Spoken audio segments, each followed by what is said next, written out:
Hi guys, I am from Namo Postal Academy. நம்ம already PO Gate Part 1ல section 3 வரை பார்த்துட்டோம். இப்போ PO Gate Part 1 செக்ஷன் 4லேருந்து பார்ப்போம்.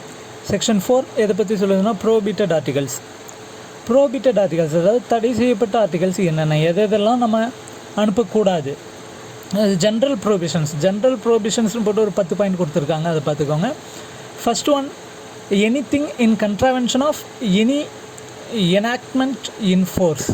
சட்டத்துக்கு புறம்பாக எதையும் அனுப்பக்கூடாது. இன்டீசென்ட் ஆர் அப்சீன் ஆர்டிகல்ஸ், இன்டீசென்ட்டான ஆர்டிகல்ஸ் எதையும் அனுப்பக்கூடாது. Article having on it or on cover any indecent words, marks or design. Indecent மார்க்ஸோ டிசைன் வேர்ட்ஸ் இருக்கக்கூடிய கவரில் எந்த விதமான இன்டீசென்ட் மார்க்ஸ் டிசைன்ஸ் எதுவும் இருக்கக்கூடாது. Explosive, inflammable and dangerous substance எதையும் அனுப்பக்கூடாது. இவங்க சொல்லியிருக்க அந்த இன்ஃப்ளாமபிள்னால் என்ன, அந்த இன்ஃப்ளாமபிளுக்கான பொருள் என்னென்னன்றது கீழே கொடுத்துருக்காங்க, பார்த்துக்கலாம். A liquid is considered inflammable which has its flashing point below 200 Fahrenheit when tested in manner laid down in Schedule 3 of Petroleum Rules 1937. அதாவது பெட்ரோலியம் ரூல்ஸ் 1937 ஷெட்யூல் 3ல் கொடுத்துருக்க மெத்தட் படி டெஸ்ட் பண்ணும்போது ஒரு லிக்விடோட ஃப்ளாஷிங் பாயிண்ட் 200 Fahrenheit கம்மியாக இருந்ததுன்னா அது இன்ஃப்ளாமபிள்னு நாம் consider பண்ணுறோம். அதே போல் spirits having flash point 90 Fahrenheit or below or having a greater strength of 60 under proof, 24% alcohol by volume and turpentine and its products and varnishes of all kinds are included in inflammable. And inflammable திங்ஸில் ஸ்பிரிட்ஸோட flash point 90 Fahrenheit 90 Fahrenheit அதுக்கு கம்மியாகவோ இருந்தாலோ அல்லது அதனோட strength 60 under ப்ரூஃபை விட அதிகமாக இருந்தாலோ அதை நம்ம இன்ஃப்ளாமபிள்னு கன்சிடர் பண்ணுறோம். கூட டர்பன்டைன், வார்னிஷஸ் இன்ஃப்ளாமபிள் திங்ஸாக தான் கன்சிடர் பண்ணுறோம்.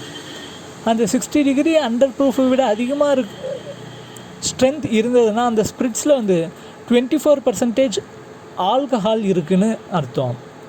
அடுத்து, explosives includes articles defined in Indian explosives act 1884 and the explosive substances act 1908. Explosive substances act 1908, Indian explosives act 1884 mention பண்ணியிருக்கக்கூடிய ஆர்டிகல்ஸ் எல்லாமே எக்ஸ்ப்ளோசிவ்ஸ்னு சொல்கிறோம். Any sharp instrument not properly protected, அதாவது ப்ராப்பராக ப்ரொடெக்ட் பண்ணாத ஷார்ப் இன்ஸ்ட்ருமெண்ட் எதையும் அனுப்பக்கூடாது. ஏன்னா அது மற்ற ஆர்டிகல்ஸ்க்கும் டேஞ்சர், அது இல்லாமல் அதை ஹேண்டில் பண்ணுற அஃபிஷியல்ஸ்க்கும் danger. Then 6th point, any living creature or other articles likely to injure other postal articles or official. மற்ற போஸ்டல் ஆர்டிகல்ஸையோ அஃபிஷியலையோ இன்ஜூர் பண்ணுற மாதிரி எந்த விதமான லிவிங் கிரியேச்சரையோ மற்ற ஆர்டிகல்ஸையோ அனுப்பக்கூடாது. Ticket proposal or advertisement relating to lottery சம்மந்தமான எந்த விதமான ஆர்டிக்கலும் போகக்கூடாது. இதில் எக்ஸம்ஷன் என்னென்னா, lottery allowed by government lotteries allowed. அடுத்த 8th one, news papers not complied with present registration of books act 1867. அதாவது ஒரு நியூஸ் பேப்பர் ஆனால் present registration of books act 1867ஓட கண்டிஷன்ஸோட கம்ப்ளை ஆகலைன்னா அந்த நியூஸ் பேப்பரை அனுப்பக்கூடாது. It is prohibited. Gold coin or bullion value exceeding value 1 lakh, 1 லட்சத்துக்கு அதிக மதிப்புடைய கோல்டு காயின், புல்லியன் வேல்யூ எதையும் அனுப்பக்கூடாது. Letter mail of which whole or part of address side marked off into several divisions. Address சைடை கரெக்டாக இல்லாமல் அங்கே பிச்சு எழுதிட்டு இருந்தாங்கன்னா அதை நம்ம வாங்கக்கூடாது. ஏன்னா அது கரெக்டாக அட்ரஸுக்கு போய் சேராது. அடுத்ததாக லோக்கல் ப்ரொவிஷன்ஸில் ஃபஸ்ட்டு பிட்வீன் 2 places இன் இந்தியாவுக்குள்ளே எந்த விதமான 2 placesலையும் இதெல்லாம் அலோடு கிடையாது. என்னென்ன அப்படின்னு பார்த்தோம்னா, opium, morphia, coca leaves, Indian hemp, cocaine. Subject to exemption of transaction of account of government and dispatch of recognized medical preparations exempted from operations of Dangerous Drugs Act 1930. அதாவது dangerous drugs act 1930 சொல்கிறது போல் சில medical ப்ரிப்ரேஷன்ஸ்க்காக அந்த opium, morphia, coca leaves, Indian hemps, cocaine use பண்ணாங்க அப்படின்னா அந்த டைமில் மட்டும் அது எக்ஸம்டட். அதுக்கு கவர்மெண்ட் பர்மிஷன் வாங்கியிருக்கணும். Government consignments can be transmitted only by parcel post and accompanied by declaration. அப்படி அனுப்பும்போது அது பார்சல் போஸ்ட்டில் மட்டும்தான் அனுப்பணும். அது இல்லாமல் அதில் டிக்ளரேஷன் இருக்கணும். Chemist licensed to possess and sell them only by parcel post and the parcels are insured. Declaration accompanied and transmission permitted by government. அதே அதை டிரான்ஸ்மிட் பண்ணுறதுக்கான லைசன்ஸ் வந்து கெமிஸ்ட் வாங்கியிருக்காங்க அப்படின்னா அவங்க அதை வந்துட்டு பார்சல் போஸ்ட்டில் மட்டும்தான் அனுப்பணும். அந்த பார்சலை வந்து இன்ஷூர் பண்ணியிருக்கணும். கூட டிக்ளரேஷன் வச்சு கவர்மெண்ட் வந்து டிரான்ஸ்மிட் பண்ணுறதுக்கு பெர்மிஷன் வாங்கியிருக்கணும், கவர்மெண்ட் கிட்ட வாங்கியிருக்கணும். Next prohibition between Port Blair and Nancowry. Port Blair நன்கௌரிக்கு இடையே இருக்கக்கூடிய ப்ரோபிஷன்ஸ் என்னென்னு பார்ப்போம். Skins and feathers of all birds other than domestic birds except feathers of ostriches and skins feather exported bona fide as specimen. Port Blair Nancowry இந்த ரெண்டு பிளேஸ்க்கு இடையே வந்து அதாவது domestic birds and feathers of ostriches skins feather exported bona fide as specimen. அதாவது எந்த விதமான பேர்ட்ஸோட எந்த ஸ்கின் ஃபெதர்ஸும் ட்ராவல் பண்ணக்கூடாது, அனுப்பக்கூடாது, except domestic birds and feathers of ostriches. Feathers of ostriches, skins and feathers of domestic பேர்ட்ஸை தவிர மற்ற எந்த பேர்ட்ஸும் அனுப்பக்கூடாது. All are prohibited. அது இல்லாமல் skins feather exported bona fide as specimen. ஸ்பெசிமென்னாக அனுப்புகிறதா இருந்தால் அனுப்பலாம். அடுத்ததாக dangerous drugs and narcotics are prohibited. Next prohibition between Punjab and Delhi. Punjab டெல்லிக்கு இடையே கோகா லீவ்ஸ் ஹெம்ப் அது ரெண்டையும் அனுப்பக்கூடாது. அந்த ரெண்டு இடத்துக்கு ஸ்டேட்டுக்கு டு அண்ட் ஃப்ரம் அங்கே அந்த இடத்துக்கும் அனுப்பக்கூடாது, அங்கே இருந்தும் அனுப்ப மாட்டாங்க. அதே போல் அந்த டெல்லிக்கு உள்ளேயே ட்ராவல் பண்ணுறதா இருந்தாலும் இட் இஸ் ப்ரோபிட்டட். அடுத்து ப்ரோபிஷன் இன் பஞ்சாப். பஞ்சாபில் என்ன ப்ரோபிஷன் இருக்குது அப்படின்னா kuth except under pass signed in case of kuth exported from Kashmir by conservator of Kashmir, soil conservation and forest industry circle or divisional forest officer utilisation division Jammu and Kashmir. அதாவது ஜம்மு காஷ்மீர்லேருந்து இம்போர்ட் பண்ணுற கச்சாக இருந்தால் மட்டும் பாஸ் வாங்கியிருந்தால் பஞ்சாபில் டிரான்ஸ்மிஷன் அலோட், இல்லைனா இட் இஸ் ப்ரோபிட்டட்.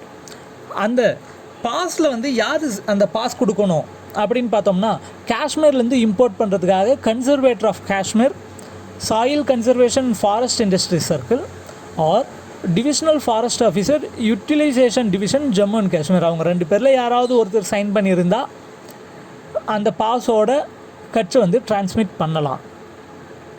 அடுத்ததாக from Jammu and Kashmir to any other state. Jammu காஷ்மீர்லேருந்து மற்ற எந்த ஸ்டேட்டுக்கும் கட்ச் வந்து அனுப்ப முடியாது except under special permit signed by conservator of forest Kashmir. Kashmir conservator of forest special permit sign பண்ணியிருந்தால் மட்டும்தான் டிரான்ஸ்மிட் பண்ணலாம். அந்த கட்ச் ஆக்ட் படி ஒரு 9 விதமான ட்ரக்ஸை வந்து நம்ம பிஓ கைட் பார்ட் 1 ப்ரோபிட்டட் ஆர்டிகல் செக்ஷனில் மென்ஷன் பண்ணியிருப்பாங்க. அந்த 9 ட்ரக்ஸையும் படிச்சுக்கோங்க.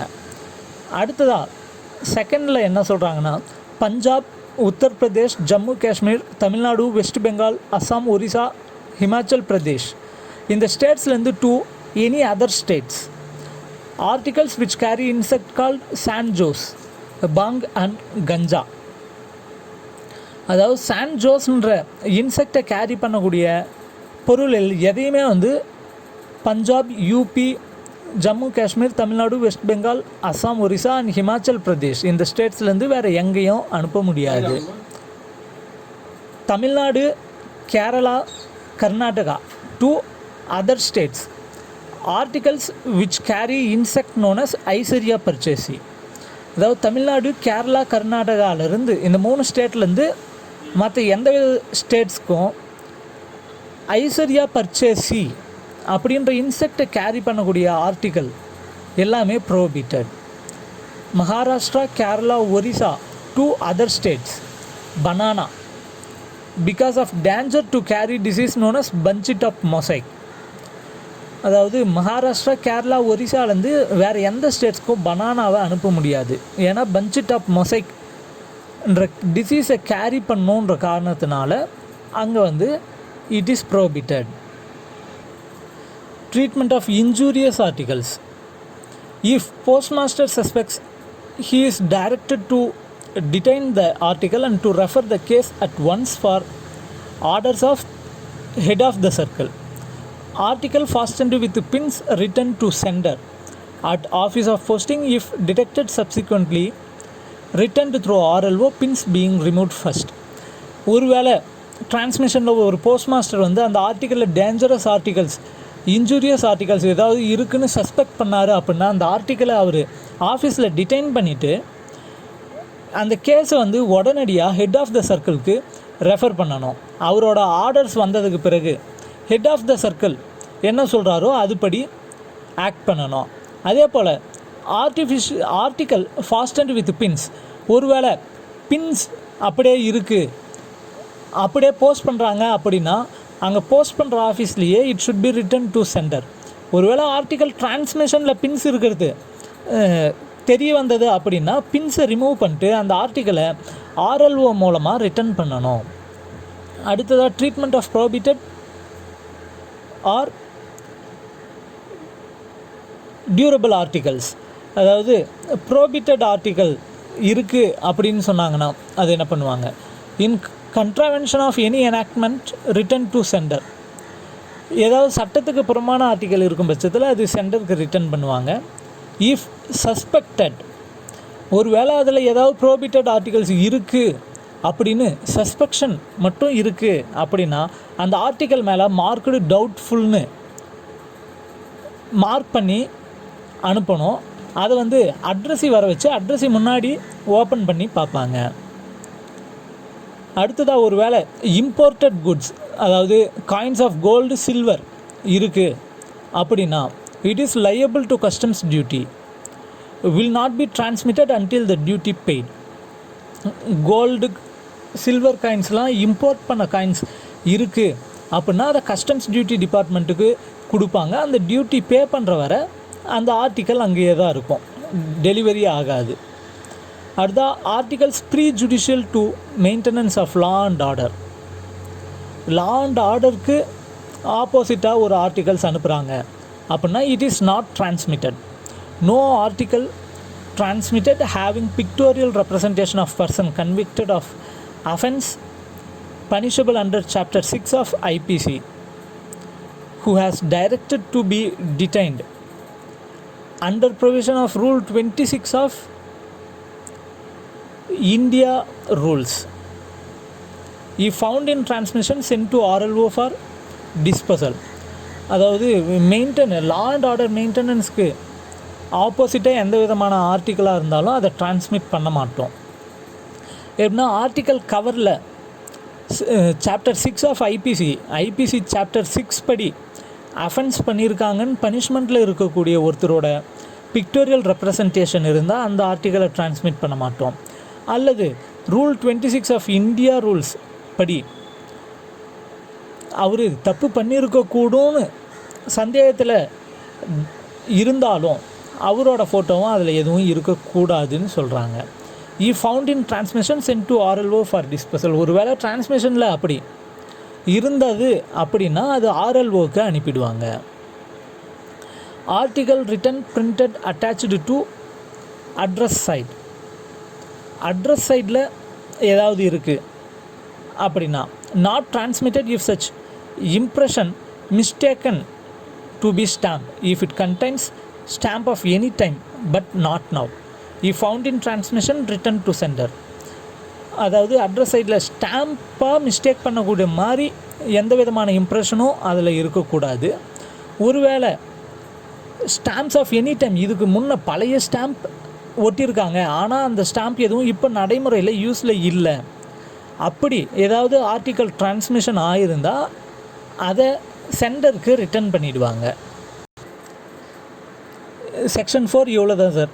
Section 4 is about prohibited articles. அதில் ஜென்ரல் ப்ரோபிஷனில் 10 பாயிண்ட் பார்த்தோம். அடுத்தது லோக்கல் ப்ரோபிஷன்ஸ், அதுக்கப்புறமா இன்ஜூரியஸ் ஆர்டிக்கலோட ட்ரீட்மெண்ட்டை பற்றி பார்த்தோம், ப்ரோபிட்டட் ஆர்டிகல்ஸோட ட்ரீட்மெண்ட், அப்புறம் prejudicial to maintenance of law and order and address சைடில் ஸ்டாம்ப்ஸ், ஓல்டு ஸ்டாம்ப் பற்றி பார்த்துருக்கோம். இவ்வளோ தான் சார் ப்ரோபிட்டட் ஆர்டிகல்ஸ். அடுத்த செக்ஷன் மணி ஆர்டர். மணி ஆர்டர்ஸை பற்றி இப்போ பார்ப்போம். மணி ஆர்டர்ஸ் அப்படின்னா என்ன? Money order is an order issued by post office for payment of a sum of money through agency of post office. Post office agency மூலமாக ஒரு அமௌண்ட்டை பே பண்ணுறதுக்கான ஆர்டர், போஸ்ட் ஆஃபீஸால் இஷ்யூ பண்ணக்கூடிய ஒரு ஆர்டர் தான் மணி ஆர்டர். அந்த cost of money order form எவ்வளோன்னு பார்த்தா 25 பைசே. இந்த காஸ்ட் ஆஃப் மணி ஆர்டர் ஃபார்ம்ன்றது ஆர்டினரி மணி ஆர்டர் ஃபார்ம். பழைய மணி ஆர்டர் ஃபார்ம் வந்து 25 பைசே. மேக்ஸிமம் அமௌண்ட் எவ்வளோ அனுப்பலான்னா 5000. இப்போ இருக்கக்கூடிய cost of EMO form, electronic money order ஃபார்மோட cost free of cost. Electronic money ஆர்டரில் மேக்ஸிமம் 5000 ஒரு மணி ஆர்டரில் அனுப்பலாம். அந்த மணி ஆர்டர் ஃபார்மில் 4 போர்ஷன் இருக்குங்க. Number 1 advice portion. அட்வைஸ் போர்ஷனில் அஃபிஷியல் மட்டும்தான் என்ட்ரி போடுவாங்க. நம்பர் 2 வந்து கூப்பன் போர்ஷன் ஃபார் மெசேஜ். ஏதாவது அனுப்புகிறவங்க ரெமிட்டர் வந்து ஏதாவது மெசேஜ் அனுப்பணுன்னா அந்த கூப்பன் போர்ஷனில் தான் இருக்கும். அடுத்தது பேயி போர்ஷன், பேயியோட போர்ஷன், அதாவது அதில் தான் அட்ரஸு சிக்னேச்சர்லாம் இருக்கும். Last one acknowledgement portion. It is returned to remitter after payment. பேமெண்ட்டுக்கு பிறகு ரிட்டர்ன் பண்ணுறது தான் acknowledgement portion. In case of money order issued in favour of government of district, local or municipal boards, the acknowledgement in some cases retained by payee who issues departmental receipt to remitter direct. அதாவது ஒருவேளை government of, அதாவது district, local board, municipal போர்டுக்கு பல்கான மணி orders வரும்போது சில டைமில் வந்து அந்த government officers acknowledgement போர்ஷனை ரிட்டர்ன் பண்ண மாட்டாங்க, அவங்களே வச்சுப்பாங்க. ரெமிட்டருக்கு அவங்க வந்து அவங்க டிபார்ட்மெண்டல் ரெசிப்ட் ஒன்று டைரெக்டாகவே கொடுத்துடுவாங்க. அது ஒரு சில டைமில் மட்டும்தான். மற்றபடி யூஸ்வலாக மணி ஆர்டர்ஸ் பேமெண்ட் ஆனதுக்கு பிறகு அக்னாலஜ்மெண்ட் போர்ஷன் ரெமிட்டருக்கு போகும். Redirection free of charge in India. இந்தியாவுக்குள்ளனா money order redirection free.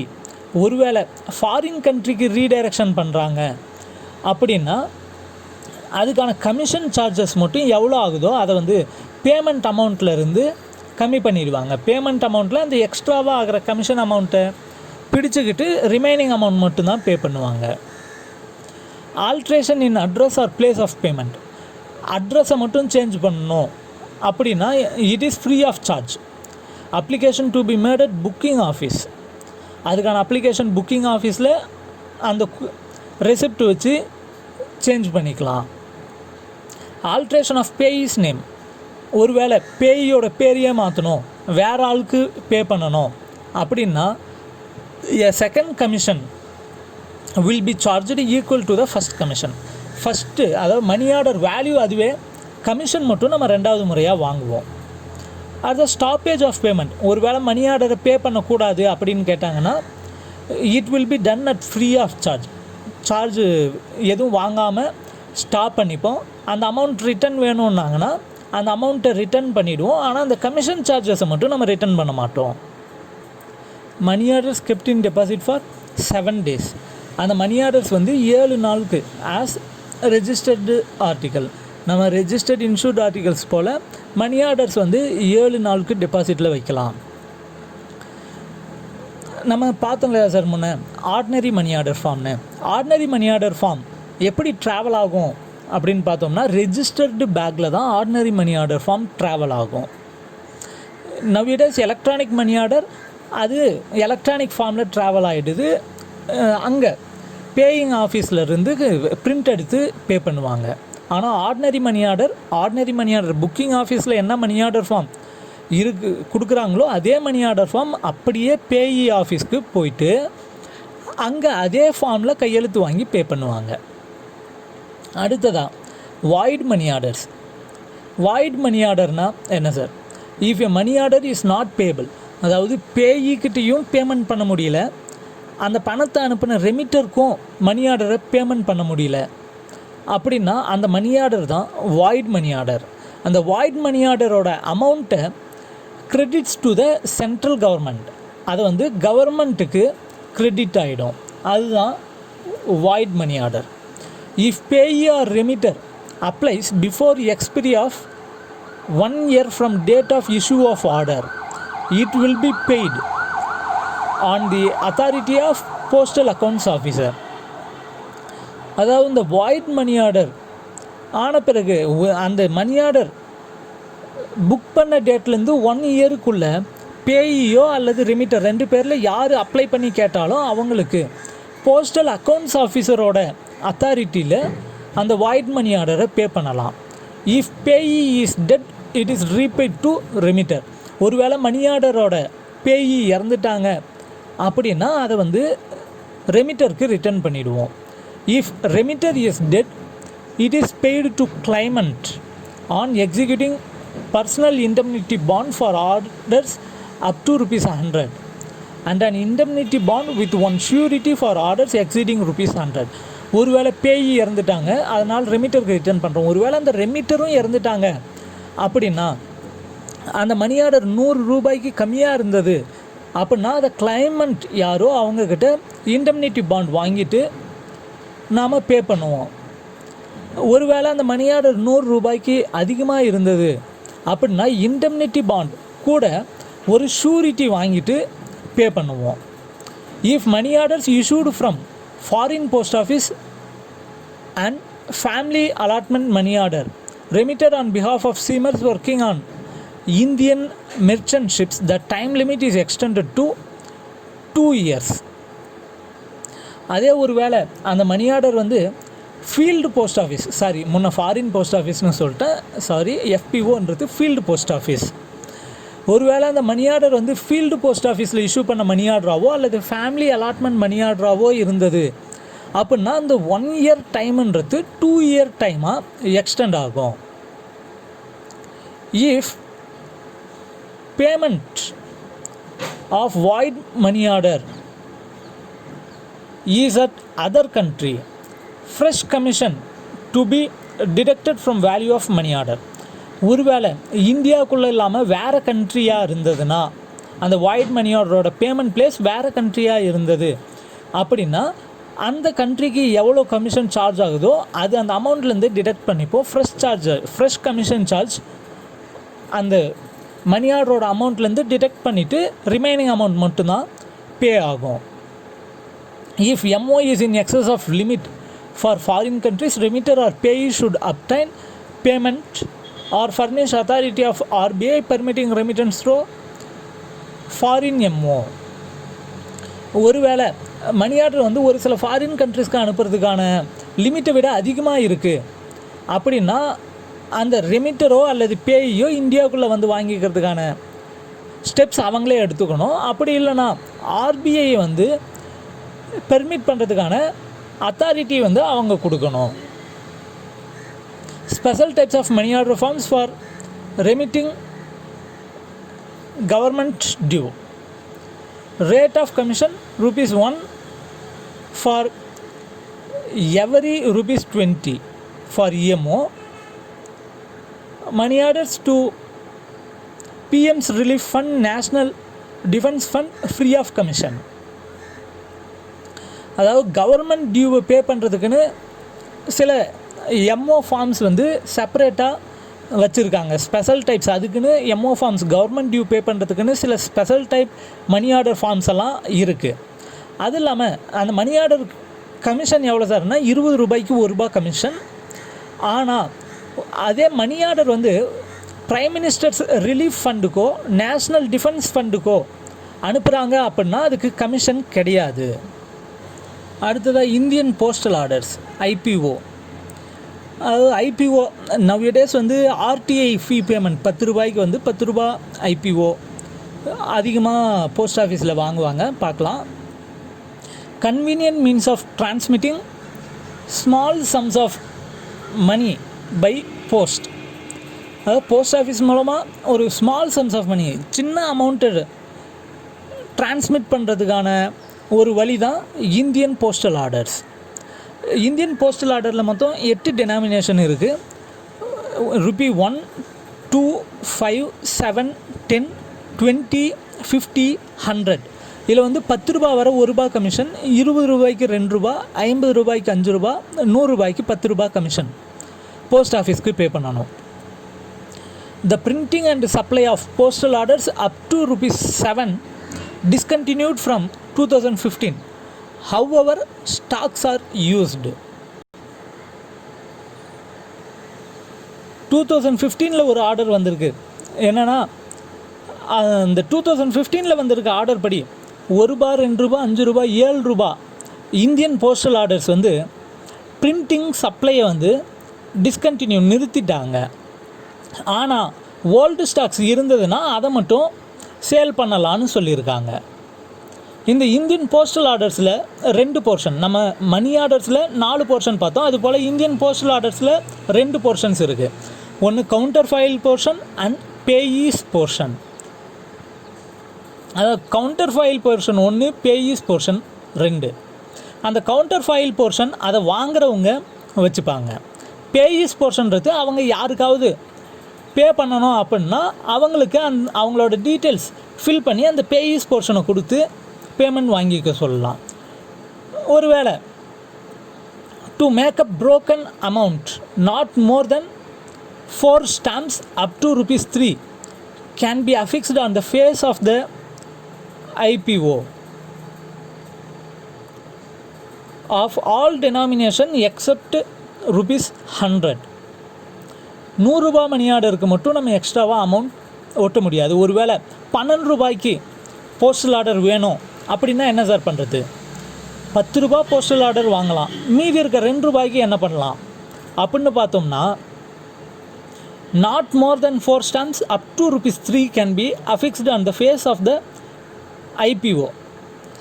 ₹2 postage stamp வாங்கி அந்த IPO ஃபேஸ் சைடில் அதுக்குன்னு இடம் கொடுத்துருப்பாங்க. அந்த இடத்துல அந்த ₹2 போஸ்டேஜ் ஸ்டாம்பை ஒட்டி ₹12 நம்ம பேமெண்ட் ஆக்கிக்கலாம்.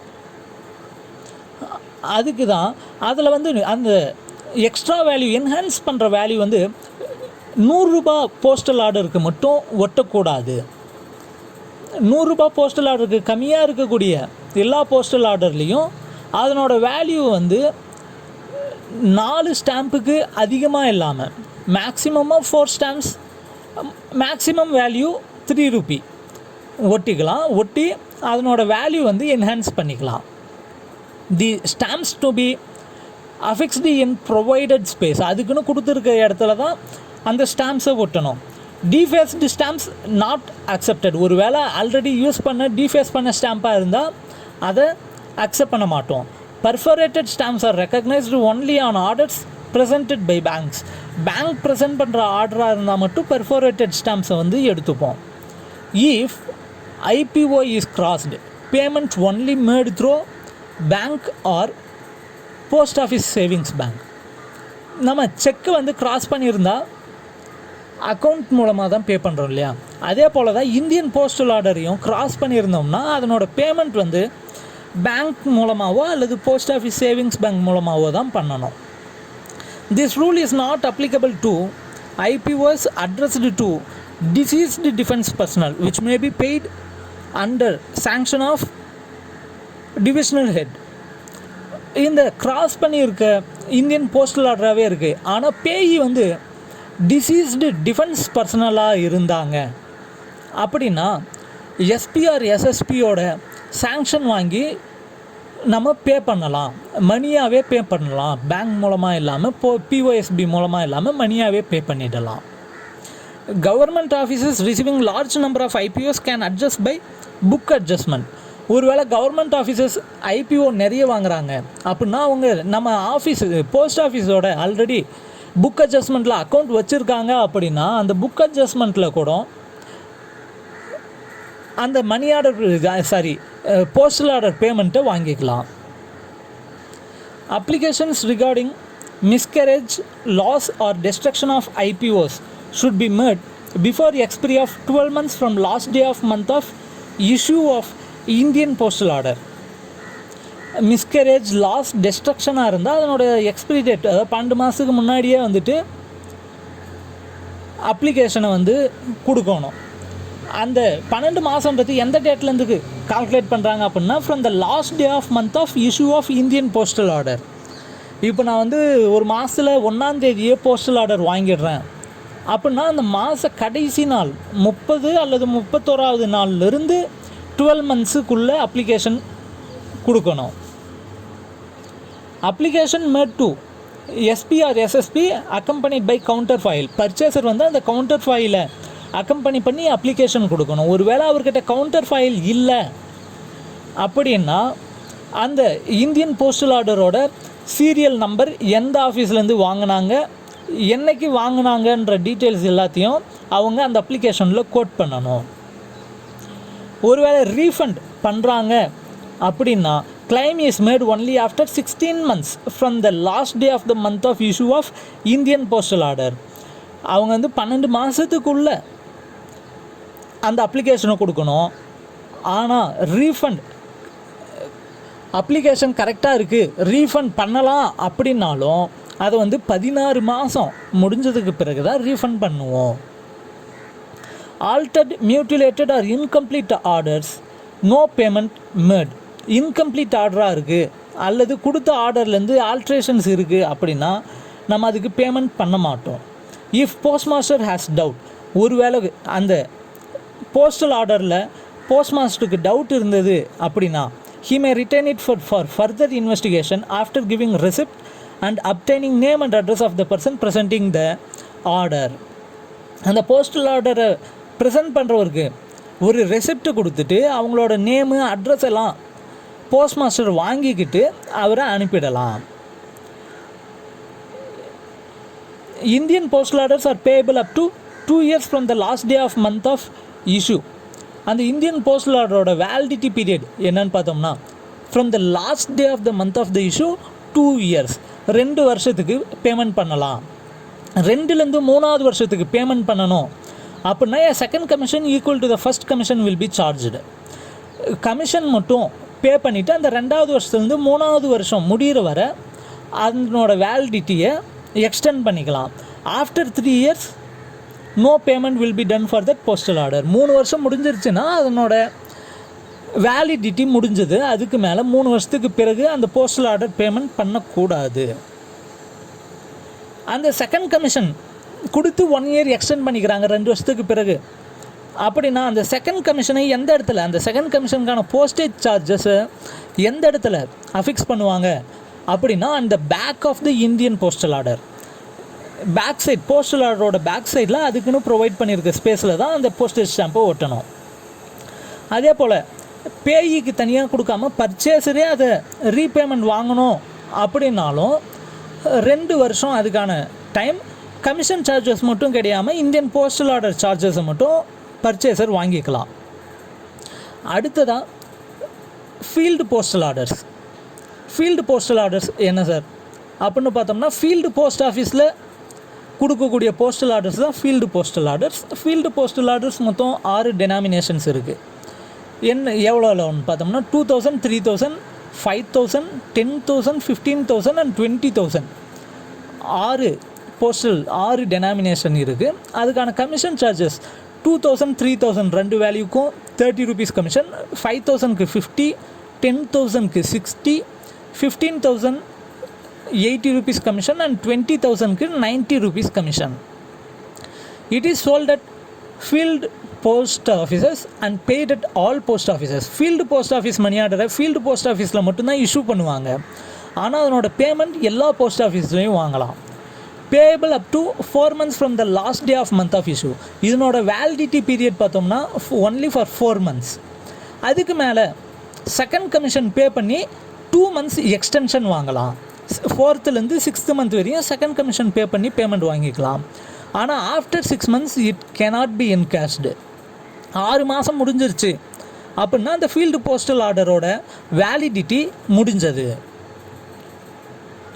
6 மாதத்துக்கு பிறகு ஃபீல்டு போஸ்டல் ஆர்டர் பேமெண்ட் வாங்க முடியாது. அவ்வளோதான் சார். இப்போது செக்ஷன் 4 ப்ரோஹிபிட்டட் ஆர்டிகல்ஸ் முடிஞ்சது. செக்ஷன் 5 மணி ஆர்டர் செக்ஷன் இவ்வளோ தான். அடுத்த செக்ஷன் என்னன்னு பார்த்தோம்னா section 6 is about philately and section 7 is about PLI. PLI philately சம்மந்தமான செக்ஷன்ஸ் வந்து நம்மளோட அடுத்த கிளாஸில் பார்ப்போம். தேங்க்யூ. இந்த கிளாஸ்க்கான PDF ஃபைல் டிஸ்கிரிப்ஷனில் கொடுக்குறேன், டவுன்லோட் பண்ணிக்கோங்க. கிளாஸ் நல்லாயிருக்கும். கமெண்ட் பண்ணுங்கள் எப்படி இருக்குதுன்னு சொல்லிட்டு. நீங்கள் எப்படி ஃபீல் பண்ணுறீங்கன்றத கமெண்ட்டில் கொடுங்க. லைக் பண்ணுங்கள், ஷேர் பண்ணுங்கள், கண்டிப்பாக சப்ஸ்கிரைப் பண்ணுங்கள். தேங்க்யூ.